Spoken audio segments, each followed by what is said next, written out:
এবার তৃণমূলের হাতছাড়া হতে চলেছে বারাকপুর ২ পঞ্চায়েত সমিতি।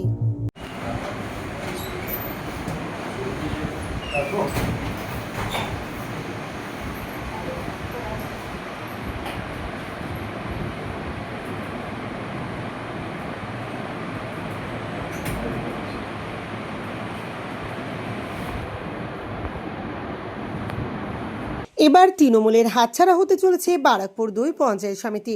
বৃহস্পতিবার বারাকপুর মহকুমা শাসকের কাছে বারাকপুর ২ পঞ্চায়েত সমিতির সভাপতি প্রবীর রাজবংশী সহ ৫ জন সদস্য পদত্যাগপত্র জমা দেন। প্রসঙ্গত, বারাকপুর ২ পঞ্চায়েত সমিতির মোট সদস্য সংখ্যা ১৮।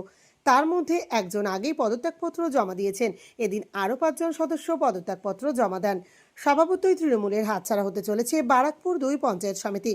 পদত্যাগপত্র জমা দিয়ে সংবাদ মাধ্যমের মুখোমুখি হয়ে বিদায়ী পঞ্চায়েত সমিতির সভাপতি প্রবীর রাজবংশী বলেন, মোট সদস্য সংখ্যা ১৮। আগেই একজন কর্মাধ্যক্ষ সুজাতা লস্কর পদত্যাগ করেছেন। এদিন আরও ৫ জন সদস্য পদত্যাগপত্র জমা দিয়েছেন। আশা করছি পরবর্তীতে বাকিরাও পদত্যাগ করবেন। আমাদের আগে একজন কর্মাধ্যক্ষ দিয়ে গেছিলেন সুজাতা লস্কর, আজকে আমরা ৫ জন দিলাম। আজকেই আরো কয়েকজন দিয়ে ওরা বাড়িতে কিছু কাছাকাছি জন্য আসতে পারেনি, ওরা পরবর্তীকালে এসে রিজেক্ট দিতে হবে।